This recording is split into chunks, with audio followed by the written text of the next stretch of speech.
Where's Fielder? He's gone to the dogs.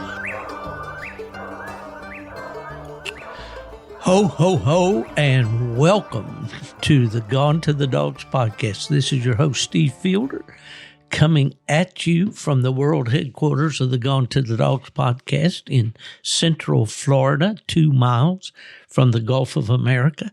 And it's almost Christmas. Can you believe it? I'm recording this on the 10th of December. I believe it will drop onto your podcast platforms on the 15th, and that means there's only 10 days left until Christmas. Christmas has always been one of my favorite times of the year, and I guess I'm a kid at heart, always have been. And as I say, you know, I'm old, but I've refused to grow up. Always loved Christmas. Ella makes the house look so nice. And it's just such a comfortable time to be at home, watch some silly Hallmark movie or whatever. Last night we watched Miracle on 34th Street.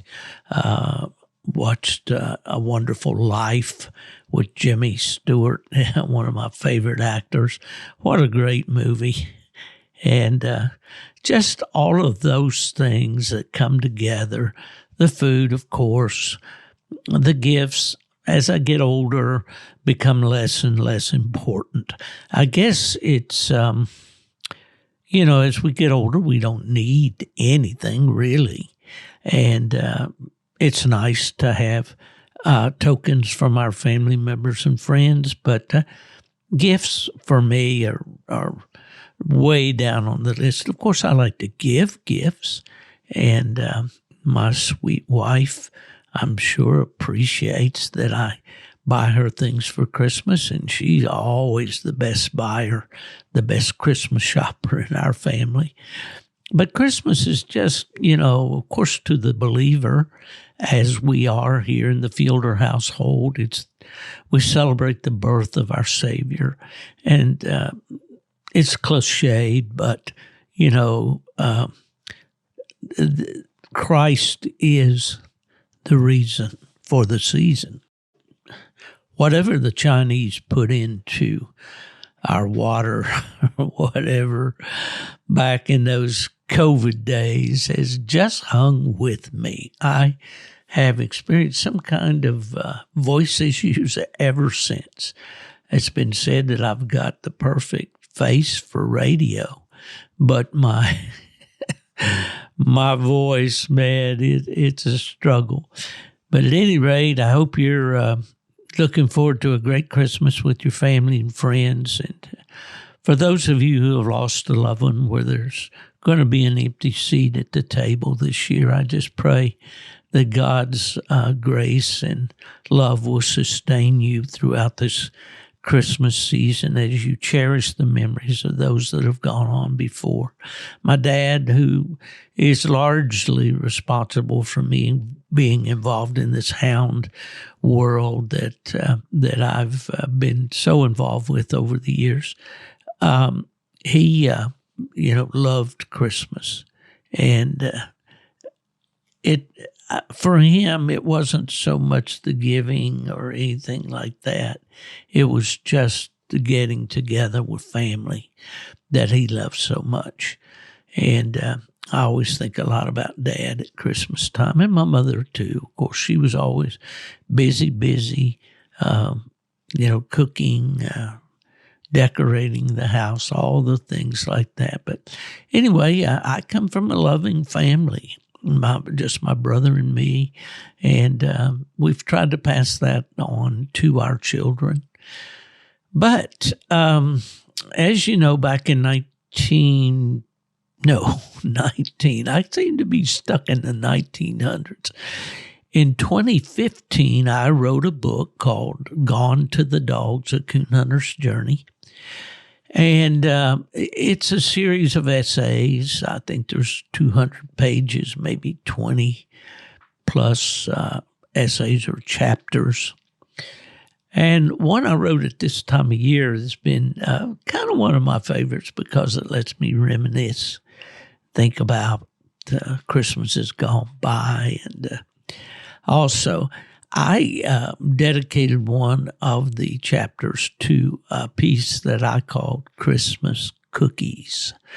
And I'm going to share that with you. And if you have the book, go back and pick it up and follow along with me. If you don't have the book, they are still available through stevefielderbooks.com.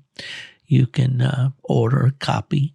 And if you'll indicate your preference, I can sign it for you. Be happy to do that. But here is a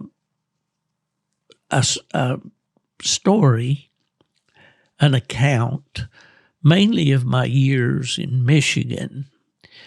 And it begins like this.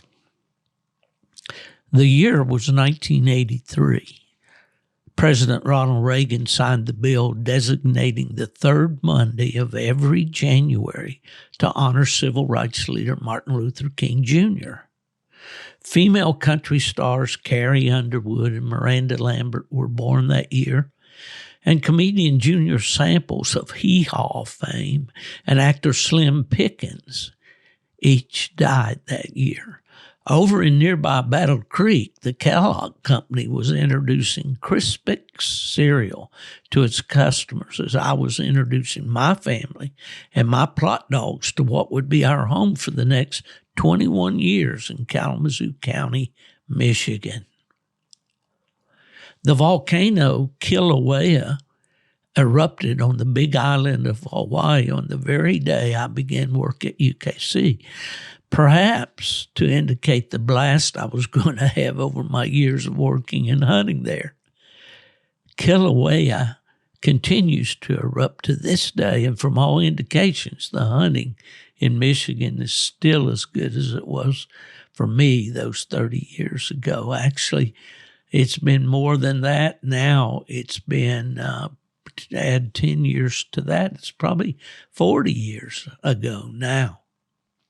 Time flies. When I thought about the move to Michigan from Tennessee, where I was working in a sales career, the first drawing card, of course, was the fabulous coon hunting I'd heard about. And thanks to the network of plot people that I knew all over the country through my involvement with the National Plot Hound Association and through my part-time job as a UKC rep, I had a leg up on finding places to turn my dogs loose once we were settled in. Moving to Michigan in January affords little in outdoor activity outside of skiing, ice fishing, or coyote hunting, and so the first winter was a long one for sure. Learning my new job kept me busy, and having a wife and a 4-year-old son at home made the long nights comfortable, but I longed for the chance to cut a dog loose and tree some of those coons that had lured me there. A summer filled with coonhound events across the Midwest helped the time to quickly pass, and with the completion of Autumn Oaks, the Texas State Championship, and the UKC World Championship in September, I was more than ready when coon season opened on October 1st. Two fellas that I knew through the plot breed back then were Dennis Paulson and John Kripe, and they'd provided opportunities for me to get out with the hounds after the quiet time ended on July 15th. Michigan requires a timeout for hunting dogs between April 15th and July 15th in order to give the young of the year an opportunity to grow up. The theory is that the dogs disturb fawns and nesting birds. Now, I don't buy it, but it was the law when I lived there, and I believe it still is, although it may have been modified to permit the hunting of nuisance coon. Hunting with John Kripe of Lawton, I had the opportunity to hunt on some really nice properties in Grand Van Buren County in the heart of the southwest Michigan grape country. One of these properties belonged to Lawton grape farmer Marshall Money. Marshall was born on November 22nd of 1919. That's 1 year before my dad, in Lawton, a small town to the west of Kalamazoo, just at the time the U.S. and Europe were emerging from World War I. The son of Harley and Mary Marshall Money, Marshall was the first of 5 children. The rest would be girls. Farming was in Marshall's blood, and it would be his life's work. Early on, he operated a dairy and raised grapes for the Welch's plant at Lawton on his 130-acre farm, which was what he was doing when I first met him in 1983. Marshall earned a bachelor's in agriculture from Michigan State University in 1942, 4 years before I was born. In November of that year, he married Pauline Gunnup, a lovely lady whom I recall answering the door on several occasions when I stopped by to go hunting. Marshall was a really friendly guy and always seemed happy to see me when I showed up at dark on his doorstep. As a young man, he had been involved in 4-H and FFA and later would be a 4-H leader in nearby Vicksburg, where he helped returning war veterans learn how to farm. He was well respected in his community, and once when a neighboring farmer became irate because our hounds treed a coon on his property during deer season, and the local police were called on me, all I had to do was tell the officer I had permission to hunt on Marshall Money's property and that I'd retrieved the dog without taking a gun onto the land or killing the coon. The officer quickly told me to enjoy the rest of the evening. I would always take some Christmas cookies or the like to the farmers I hunted on, and Marshall always seemed to be pleased.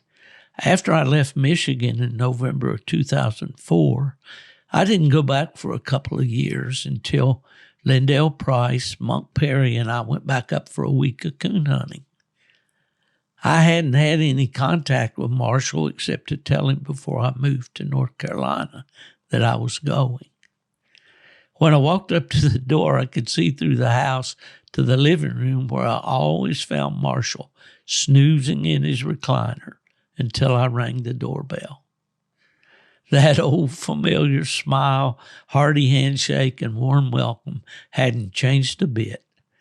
As I prepared this article, I learned that in July of 2010, Marshall found out that he had cancer, and it quickly spread, taking his life on July 11th of the same year.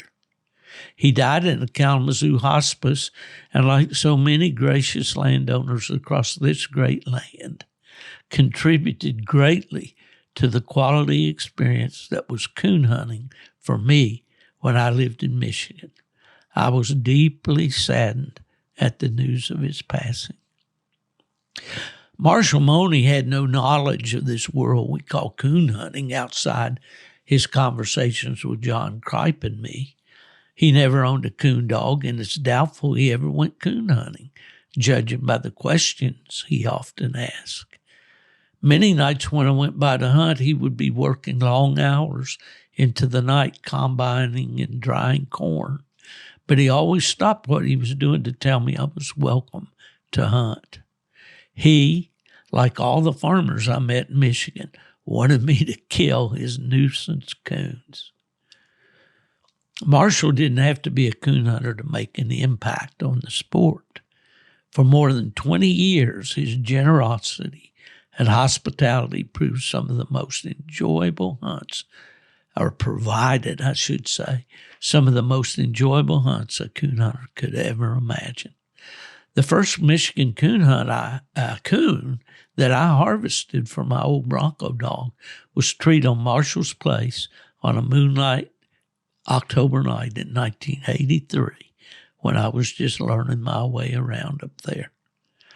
He struck the track in Marshall's woods and ran it west across the cornfield and treed on a huge spreading maple.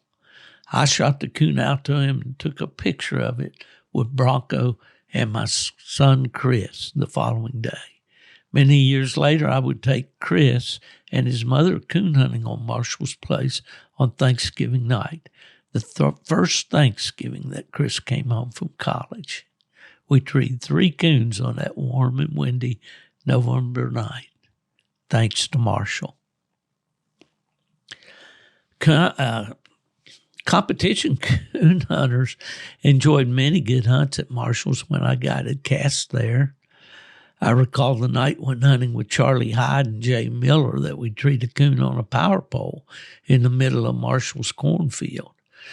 No one could believe the dogs were treed when there were no trees in sight, but the coon had to climb something or be caught, and the power pole well served that purpose. And there was the night that I judged the Purina cast consisting of Purina Award winner Chenoweth Smoky, Logan's Wild Quick, and a female out of Easygoing Eileen and Beller Striker belonging to Bob Smith of Canada. They were all tough dogs and all really tough competitors.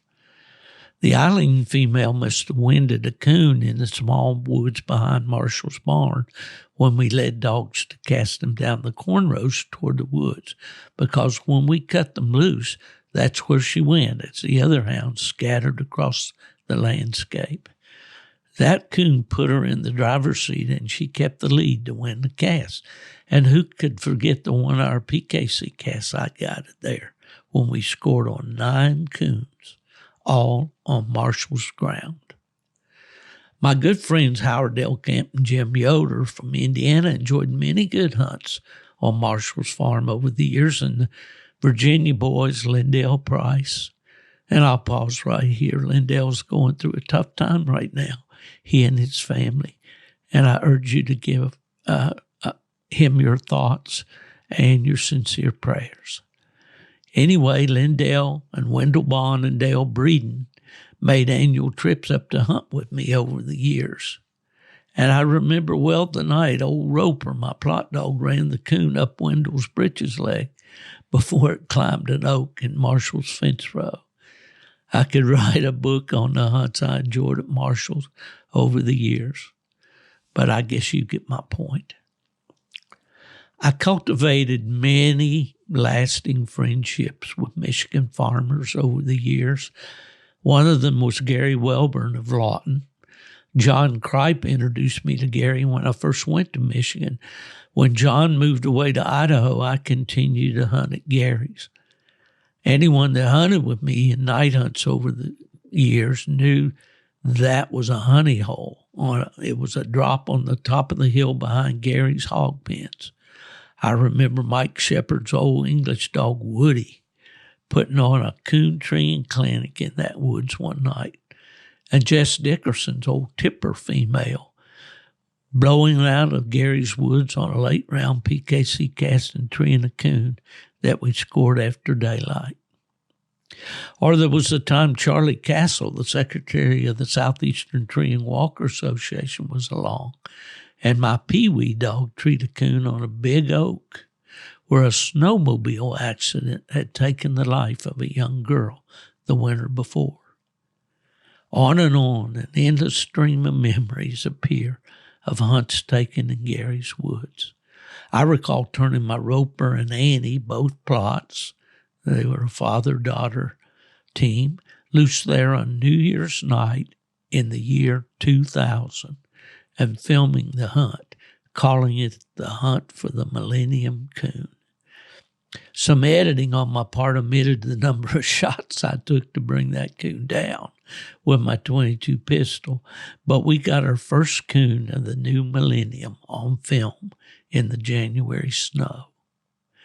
And Gary, who was a dragline operator at a nearby quarry, also opened up some fabulous hunting for me that I enjoyed for many years.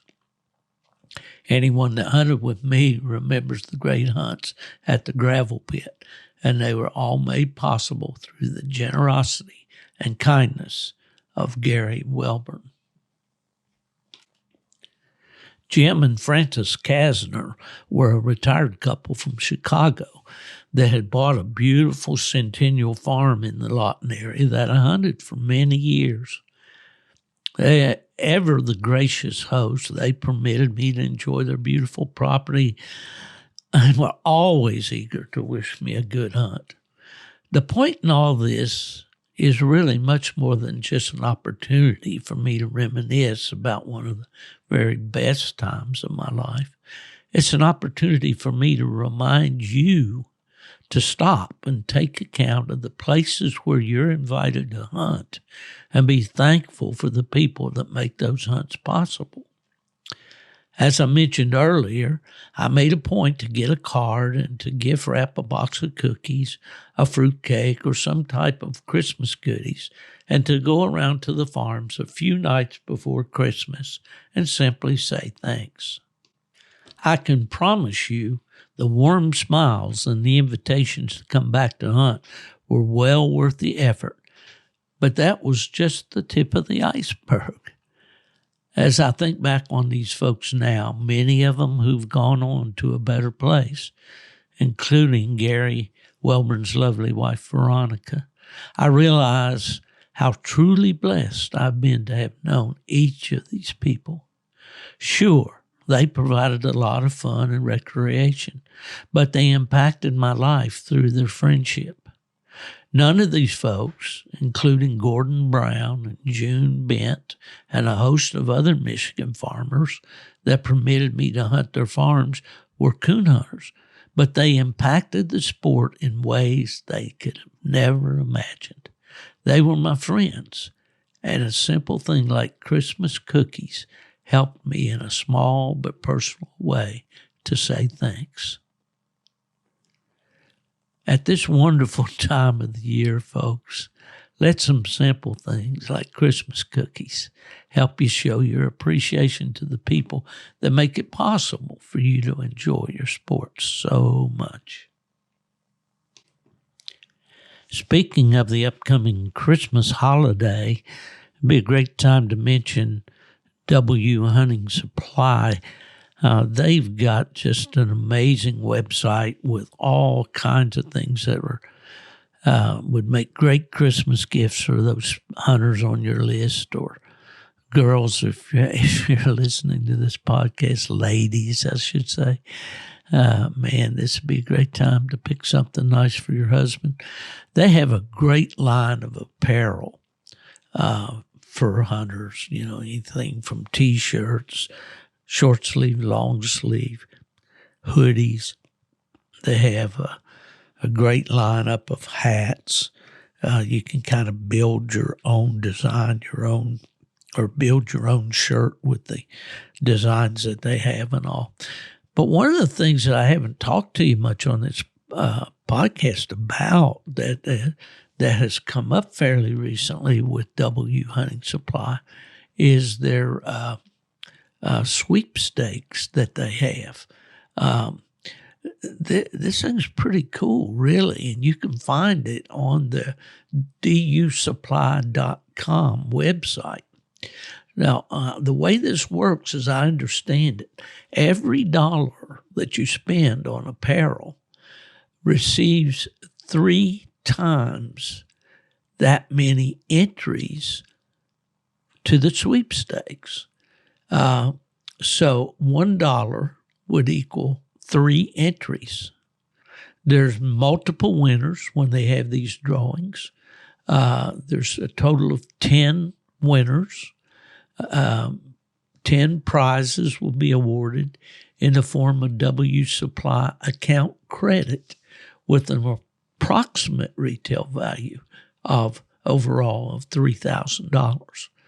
So what you do is you enter the sweepstakes, and then for each dollar you spend with W, you get 3 entries into the sweepstakes. And the grand prize is $1,000 of W Supply credit. Man, that's pretty good. Second place is $600. Third is $400. Fourth prize each. There's 2 of those fourth prizes for $250 W Supply credit. And fifth place has $100 of credit. So anyway, go to WSupply.com.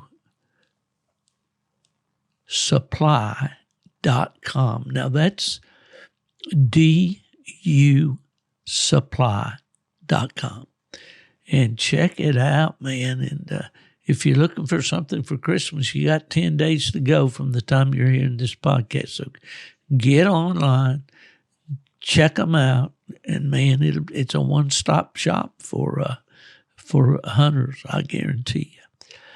All right. This last few weeks have been interesting for me. I told you about my trip to Pennsylvania, 107 nights with Randy Smith up there. Since I came back, Randy and Troy, his son, went out to Clayton Starks in Ohio. And boy, Troy harvested a nice buck out there, a really nice buck. I always enjoy when the hunters post their deer on their bucks on social media. And you always get to see some really nice ones at this time of year. Speaking of which, my friend Troy Hoffman out in the Monticello, Indiana area harvested a whopper of a buck. I think that sucker was like 28 inches inside spread there. Now, I'm not a deer hunter. I haven't deer hunted in several years, so I don't know all the nuances of the measurements and the drop tines and all this kind of stuff. But that was a deer, man. It looked like a longhorn cow or bull, whatever. But anyways, thank you, Al Gore, for inventing the internet so I can look at all these things. At the time of the year when I'm sitting down here just being an old retired guy. In Florida, we've been having a little cooler weather lately. And so some of my buddies have been asking me to go out hunting. There's an old saying that true confessions are good for the soul. And although it's hard for me to talk about, I find myself nearing the end of my ability to adequately follow a hound in the woods at night. I just went to the doctor this week, and he's prescribed some therapy for me for this vertigo that basically has destroyed my balance. And as you know, when you're going through the woods, you need to kind of be able to keep your feet under you. So that's been a hassle for me. And we're adjusting to some meds, that to try to deal with the tiredness and all. But I think the predominant factor in all this is the number of trips around the sun that I've taken. Next fall, if the Lord spares me, as my dad used to say, I will have made 80 trips around the sun. And I'm so thankful for a wonderful, long life. I look back in some of the stories that I read from history and see where the 40s were considered old age. But I come from good roots. My mother lived to be 100, my dad 88. My mother had some people on her side of the family, those famous Hatfield family of Kentucky and West Virginia that lived well over 100 years. And so anyway, I'm not looking for the black car to pull up for but things are slowing down, and it's a grim realization for a guy that's followed hounds basically all my life. If you buy my book, Gone to the Dogs, A Coon Hunter's Journey, you'll see this kid on the front cover that's sitting there, I guess, standing, holding a plot puppy and a grade black and tan female. cowboy boots and all. I think I was roughly 8 years old there, maybe a little older. So it's been a long journey and such an enjoyable journey, but things are really slowing down for me. I had my friends here in Florida, Mac Britt and Gordy Schrader, invite me to go hunting with them last Saturday night. And the weather's cooled down nicely down here, so normally I would have done that and really enjoyed it, although I don't have a hound here except 2 dachshunds. But I just really didn't feel up to it, and so I had to decline. And I sure appreciate those fellas for asking me to go with them. They're great guys. I always enjoy their company. And so we're going to try to make some adjustments here to make things work out a little bit better, because mentally I am absolutely still in the game. Besides doing this podcast, I try to keep updates on the activities of our dogs with Mark Miller and Cody Fox up in North Carolina. And those guys are out there doing all the legwork, all the work, and I get to do the reporting, and that's fun. I enjoy that. If you get tired of it, just scroll on by. It's not mandatory in any way, but it's something I enjoy, and I think my friends enjoy it too. So there's all that, and then my dear friend in Pennsylvania, Randy Smith, has just been a godsend to me, because he has really gone the extra mile to keep me in the game, and just appreciate him so much. I usually talk to Randy almost on a daily basis. So, Randy, I appreciate you and love you, but you've really helped me at this stage in my journey. Well, there's been some things going on in the coonhound world, and it's just a sign of the times, I think. But I've stifled the urge to bring this up for a while. But on this episode, where I'm doing a little rambling and a little, revealing what's on my heart, so to speak, I want to just take a look at some of the things that have happened with United Kennel Club. United Kennel Club has always been my registry. We started out in 1954 with our first UKC registered plot, and really didn't think about any other registries at all for a number of years. When I was in Japan, I bought an Akita and brought her home, and she was AKC registered. And so I kept those papers up. I've always been a proponent of keeping the paperwork up on dogs. But over the last, the story. If you've been, as I like to say, haven't been hiding under a rock, you understand that there's been quite a few changes with UKC. And a lot of it, I think, happened with the changes in ownership. Many of the people my age, grew up with UKC, and we're accustomed to a central figure, a president leading the organization. Of course, Chauncey Bennett was the founder.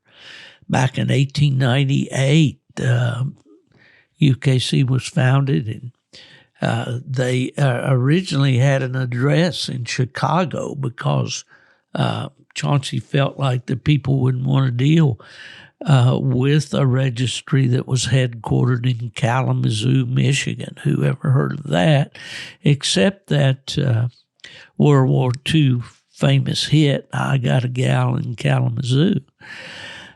So anyway, Chauncey's daughter, Frances, married Ed Furman, who was a doctor. And the mantle was passed down to Ed, and he was the president and CEO, we would say today, of UKC for a number of years. And a lot of the older coon hunters remember Dr. Furman. And then in 1973, a fellow from my home state of West Virginia, from the town of Huntington, Fred Miller, who had lived in California for many years and worked in the aerospace business, and had been transferred to Kalamazoo with the company there that supplied braking systems and so forth for jet aircraft. He found that his career was calling him back to California, and he wanted to stay in Michigan. He loved Michigan. And so he went looking for businesses to buy, and lo and behold, met Mr. Early. I'm going to think of his first name in just a minute, who was an attorney there in Kalamazoo, told him about United Kennel Club and that it was for sale. And so Fred, long story short, bought UKC. And in 1973, that was the year, I believe he bought it in February. He was at Plot Days in August, the first weekend in August in Flora, Illinois, and I just come home from the military, from Japan, where I'd served 3 years with the Air Force, and a year prior to that in Texas. And I met Fred, and the long story short, I went to work with Fred and had a great career there. I really enjoyed it so very much. And then PKC called. I equally enjoyed my time at PKC and then ultimately AKC. And then retired in 2010, maybe 11. But anyway, back in those days, there was a central figure in charge of the business. Those that remember Fred Miller know that he was a very strong leader. He was visible. He was out there. He was at all the major events. And I was very fortunate to be his senior vice president through many of those years, traveled many miles with Fred. But anyway, after Fred's death, UKC was sold, and it was sold to a consortium of owners, a group. And they first were there in Kalamazoo. I don't know if my information is correct or not, because from that point on, exactly who owns UKC, who they are, what kind of, are they great guys, ladies and guys? I'm sure they are. I've met several of their hires. They're wonderful people. But I was told by a representative at an event a couple of years ago that UKC has gone away from the central figure of a president and are now utilizing more of a team concept. I tell you all that to tell you basically that I don't know very much about UKC anymore. I don't know what their plans are for the future. I don't know. I do know that they are working very hard right now as we speak to improve the registration service, which has really taken a hit in the last few years. I did see an announcement this week that registration papers are now receiving a 10-day turnaround. So that's great news. And I surely hope that they can sustain that. And I have nothing but respect and good wishes for UKC. But let's look at my concerns that I have. It's my podcast. I have the right, I guess, to express my opinions, and you may certainly disagree with my opinions, and you equally have that right to do so. The first thing that we noticed, I think, was after this change of ownership and so forth, that the performance program was discontinued. Now, the performance program was kind of styled after, to a degree, the PKC Super Stakes program. And I might mention PKC itself has just recently announced some changes to the Super Stakes program, in which they're going to go back to a one hunt per year instead of a spring and fall situation. So the more things change, the more they stay the same, or vice versa, I guess. But anyway, we know that UKC did drop the performance program. That program, most people understand it. It was based on enrolling a sire. Pups out of that sire had to be enrolled. And as those pups earned titles and so forth, within UKC, they earn credit or points. And in the early days, I think there were some pretty nice checks issued at the end of the year for the performance pups as their year finished out. Okay, no more performance. That was dropped. And, we started a similar program when I was at the AKC. We called it the Breeders. I don't know what we called it.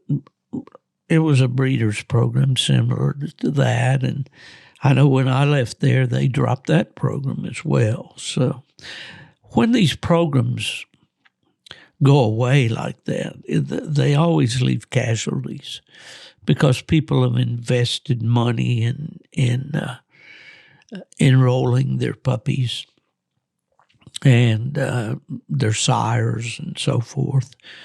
And that money just basically, they lose it.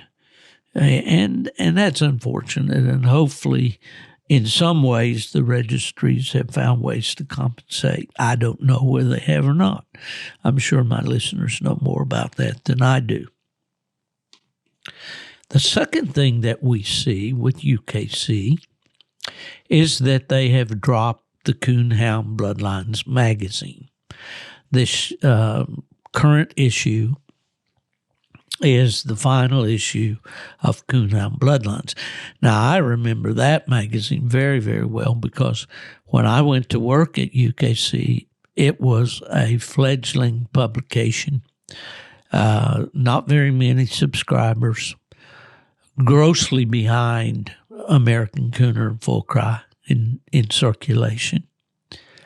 But we worked really hard, and we started building the magazine, and we started putting upcoming events in the magazine free to the clubs. And we started the special breed issues that attracted advertisers. And we did contests, winner's choice for UKC officials, so that as they sold subscriptions, they earned the ability to win prizes like dog boxes and sunburst eagle lights and things like that.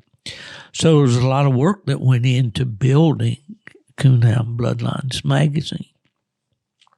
Well, as you know, the magazine aspect of coon hunting has taken a big hit.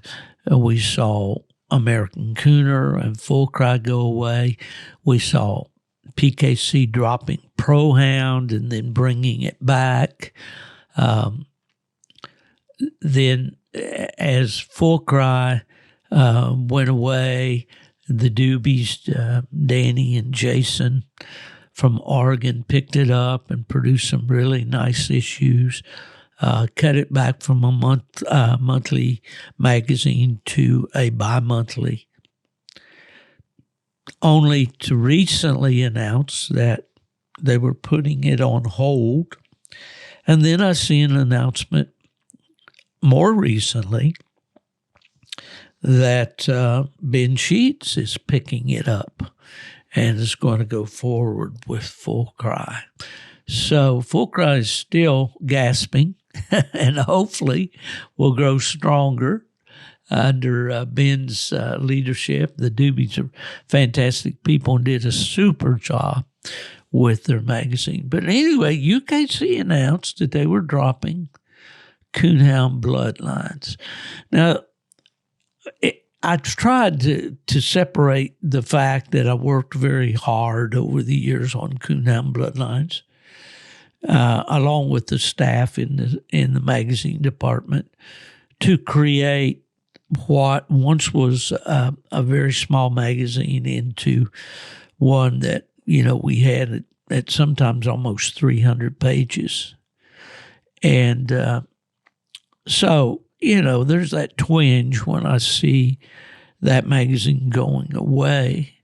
But more important than that, I thought about the information that Coonhound Bloodlines provided each month for hunters.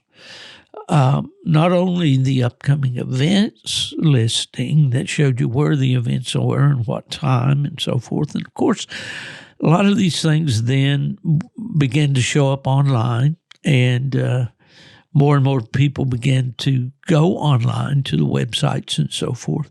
And I'm sure that's the major factor in the decline of the print media. But anyway, there were things like the historical and current breeders lists, and the dogs that were top reproducers.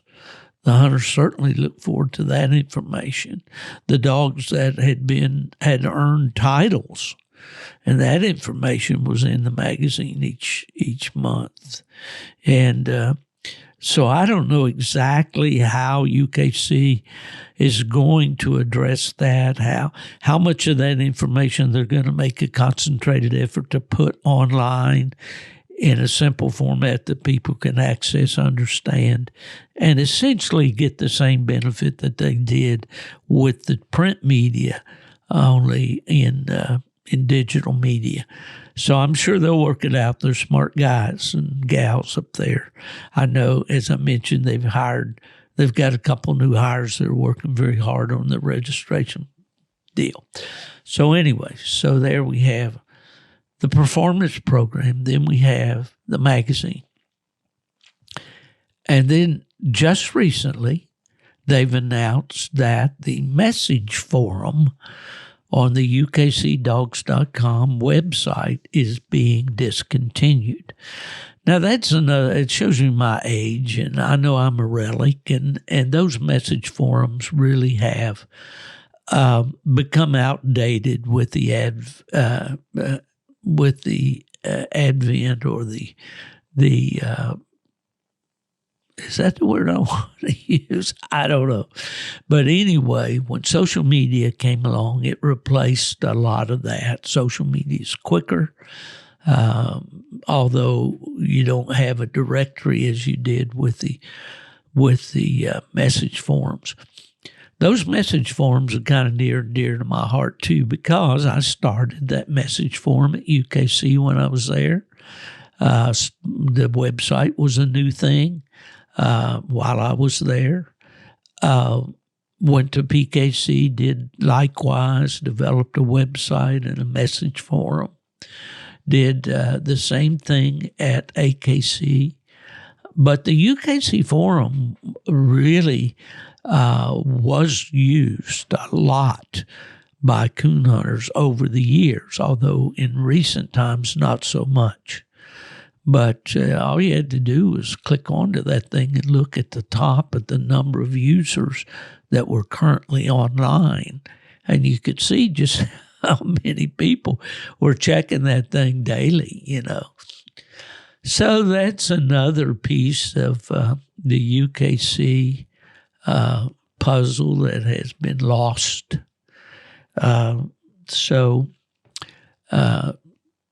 The performance program, then the magazine, than the message forum.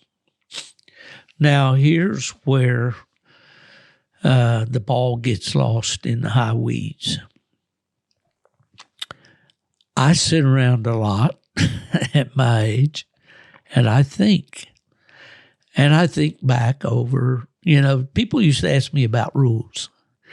And I'd give them an interpretation, and they'd say, well, I don't think that's what they meant. That meant. And I tried not to be arrogant about it, but I said, friend, I sat there, I chaired that rules committee meeting. I heard all the discussion that went into that rule change. I saw the vote. We discussed them to the wee hours of the morning. I said, I know what that rule means. And I didn't mean to be arrogant about it, but I did. I simply did. So as I look back over a lot of things here, I factor in a lot of that. But I want to also acknowledge that modern technology and so forth, and ever-changing, and I don't know what's going to happen with all this artificial intelligence. I'm struggle with having enough natural intelligence. But at any rate, I think about the breeders and those of you that have invested a lifetime breeding coon hounds, relying upon the pedigrees to provide you the breeding information that you need, rely upon the pedigrees to provide information to your prospective buyers as to what this dog's background is, what its genetic background is. And UKC took a giant step while I was there, although that was under the guidance of Sarah Jonas, who headed the registration program then, the PAD pedigree, pups and degrees, where we listed the number of pups and how many titles there were in each of the divisions for that dog and for every dog on that pedigree. So there's just a tremendous amount of information. And I am not saying this is going to happen. I am saying I certainly hope it doesn't happen. But I have to ask a question. What happens if UKC decides that, like the performance program and like the message forum and, the magazine, what if they decide that the registration business is just not lucrative enough anymore, or it is not feasible to continue with the registry? What assurance do we have as breeders that our records will be preserved and available? I say that the registration business is a business like any other. And, that information that these people have spent countless dollars to record and provide in a way that it's usable to their customers, it's theirs. It belongs to them. And what happens if UKC or the other registries, as far as that goes, but I use UKC because there's no doubt it's the most important when it comes to registration of coonhounds. What happens if they decide that, like the performance program in the magazine and the message forum, that there just won't be a registry anymore? I sure hope that doesn't happen. But I think if I had, and I know in my personal records, I have them recorded. And, my dog's going all the way back to 1954. And I'm not telling you to jump ship on UKC or any other registry. Don't do it. As long as it's there and it's providing your needs, go for it. But it does beg the question, what would our coonhound world be without all those records? Sobering thought for me. I'd be interested in your comments, and you can always comment to me through Messenger, through the Coon Hunting Conversations group on Facebook, and email dogstar118@gmail.com. Be interested to hear from you.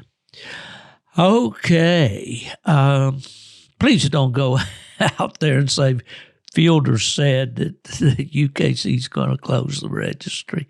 I did not say that. And I hope against hope that I never hear that announcement. UKC does a great job with their papers. I believe they're really making an effort right now to make things better there. And we'll also talk about PKC. You know, PKC has done an admirable job with their registration as well. And, of course, in PKC, everything is equated to dollars earned. In UKC, there are structured programs. In Coonhounds, basically, there are 4 divisions. We're real happy and proud that our pup, Ghost, has earned a championship in all 4 of those divisions now. So he's what we call a quadruple champion and working toward more. And it's a lot of fun to work toward those titles. If you haven't done it, don't knock it. Get out there and try it. You'll find out it's not as easy as it sounds, and you'll have a lot of fun doing it. Well, folks, we're creeping up on an hour here. You've been listening to me, and I'm sorry about that. You know, I've had a lot of guests over the years. Was just looking at the numbers, and since I started this thing, podcasting journey back in 2019, I did 54 episodes with Chris Powell in Houndsman XP. I did 65 episodes with Nick and what's that guy's name out there in Arkansas that wears the overalls and the gray hair. Boy, I tell you, I'm having a serious block here. But at any rate, and now here with the podcast that we have now, I have 215 episodes on tap, so are on the record books. So we have a total of 334 episodes that have been recorded on this old microphone that I'm using today. I recorded my first podcast on it, and it's still working. It's not gold. It's not the EIB microphone that Rush Limbaugh had, but it's been serviceable. It's been a good one. But anyway, I just enjoyed it so much. And the gentleman that for some reason I drew a blank was Brent Reeves. He is now with the Meat Eater organization. But we did 65 of the Nightlife Nation podcast with Brent. So altogether, it's 334 so far. And I've had a lot of guests over those years, lots and lots of guests. Some have been brought back a few times. For instance, Nubbin Moore and Fred Moran and others, Jim Meeks, just several. But I like to bring the guests on, and it makes for better conversation. But just wanted to visit with you today. And we'll probably have a guest on next week. It'll be our Christmas episode. And I'll take this opportunity to wish all of you a very, very Merry Christmas. All right. Once again, W Hunting Supply, dusupply.com for all your hunting, apparel, electronics, service. You can't go wrong with W Supply, dusupply.com. Until next time, this is the old coon hunter saying, if you're looking for me, I'm pretty easy to find. I'm mostly in the recliner these days. But if I'm out and about, you can bet I've gone to the dogs.